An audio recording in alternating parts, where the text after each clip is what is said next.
10. ja 11. oktoobril toimuvad Tallinna Lillepaviljonis Eestimehe päevad, kus puhaste ning tervistavate toodete seas saab endale varuda ka Saaremaal tegutseva ettevõtte Revital Effect väärikaid ning iidseid tooteid, mis on rahva seas populaarsuse juba ammu võitnud.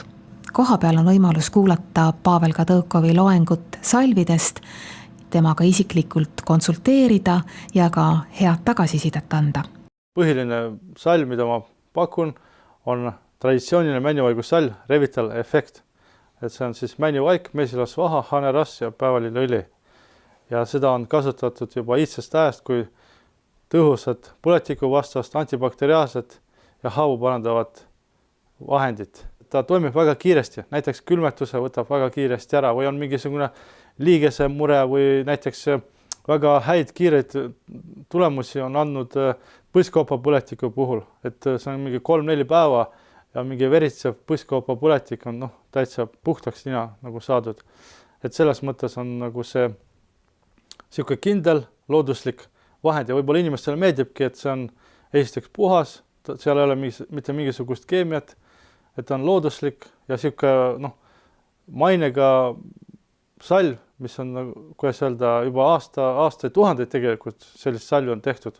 Et ajaloos on teada, et see on üks vanimaid retsepte üldse, vaigussalvid, et ma soovin siin rõhutada, et muude okaspuude vaike ka on kasutatud ja kui õigesti valmistada, siis sellest salvist saab väga palju abi, nagu üldse hingamisteede näiteks probleemide korral on kasutatud seda.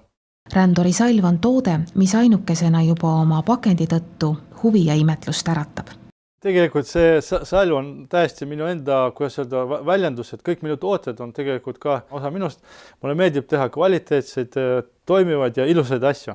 Ja Rändori salv on üks selle männivaigussalvi üks nii-öelda väljendustest, aga ta on rohkem suunatud ränduritele, sellepärast, et ühest küljest ma ise olen siuke matkaja ja ma tahtsin luua matkajatele midagi inspireerivat ja midagi väga tõhusat ja et nad nagu tunneksid, et see on nende stiilis ja et nad saavad sellest abi. Ja seal on samamoodi männivaigussalv, veidike teistsugused komponendid, seal on näiteks kakao või riitsinusõli, mesilasvaha ja männivaik. Ja selle toime on samamoodi põletikuvastane, antibakteriaalne. Ma uurisin nende matkajate probleeme, et on vahepeal kas hõõrdumised või villid või putukhammustused või mingisugused siuksed, mis äkki tulevad, on vaja jagu saada, et pakkuda lahendust ja see purk on just sellepärast, et see sobiks panna taskus, seda on alumiiniumist, kukkumisel ei tekita kilde ja välimus on siuke, et siin on peale trükitud, et need ei ole kleepsud, siin on põhja on Saaremaa joonistatud siis ja peale on siis Ränduri salv ja teise purgi variandil on Hiiumaa, et see on siuke valiku võimalus ja mingis mõttes kollektsiooni väärtus ja kaasa on võimalik soetada kas kokku või eraldi on ka kaart, mis on spetsiaalselt meie jaoks valmistatud sellises retrostiilis ja väga inspireeriva sellise efektiga. Pavel Kadõukov on Ränduri salvi puhulgi kõik detailideni läbi mõelnud, isegi kogus 60 grammi pole juhuslik. Sellest peaks jätkuma, kui on mingisugune seal pikem retk ja sõltub muidugi probleemidest. Mingi hetk muidugi seda ei jätkugi, aga see peab olema mingi väga tõsine probleem ja ma arvan, et see on just see probleem, kus inimene peab katkestama oma matka ja minema arsti abi saama.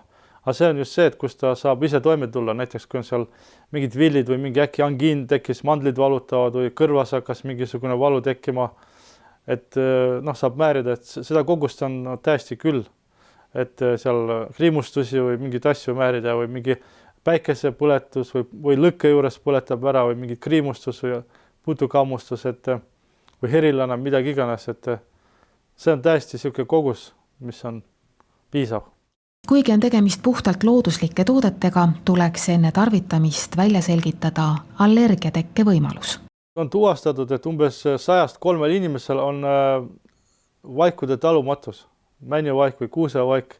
Et see tähendab seda, et nahale tekib ärritus ja vastavalt selle allergilisusele võib olla kas kergelt siuke ärritus või punetus või suisa tugev ärritus. Et kui see selgub, siis see ei ole nagu selle inimese salv ja tuleb see maha pesta või vajadusel pöörduda arsti juurde ja küsida nõu, kuidas siis toimida. Nagu iga üldse allergilise reaktsiooni puhul, et ole mõistlik. Ja ma alati soovitan tuvastada endal selle allergilisuse niimoodi, et määrige kuskil õrnema koha peale, keha peal see salv ja vaadake, kas ta kutsub esile mingit ärritust. Kerge punetus ei ole näitaja, kerge punetus on võib-olla selle kohta tõendiks, et vereringet stimuleerib see salv ja see punetus ei tähenda midagi. Aga just ärritus tekib ebamugavus. Purgi peal on mul kirjutatud ka, et vastunäidustatud männivaigu talumatuse korral ja kasutusjoondis samamoodi, et mesilasvaha suhtes ka, kui on talumatus. Et ma loodan alati, et inimesed on arukad ja vaatavad neid asju. Kui rännak on kulgenud edukalt ja hästi ning ränduri salvist on osa veel purgis alleski, ei maksa karta selle riknemist.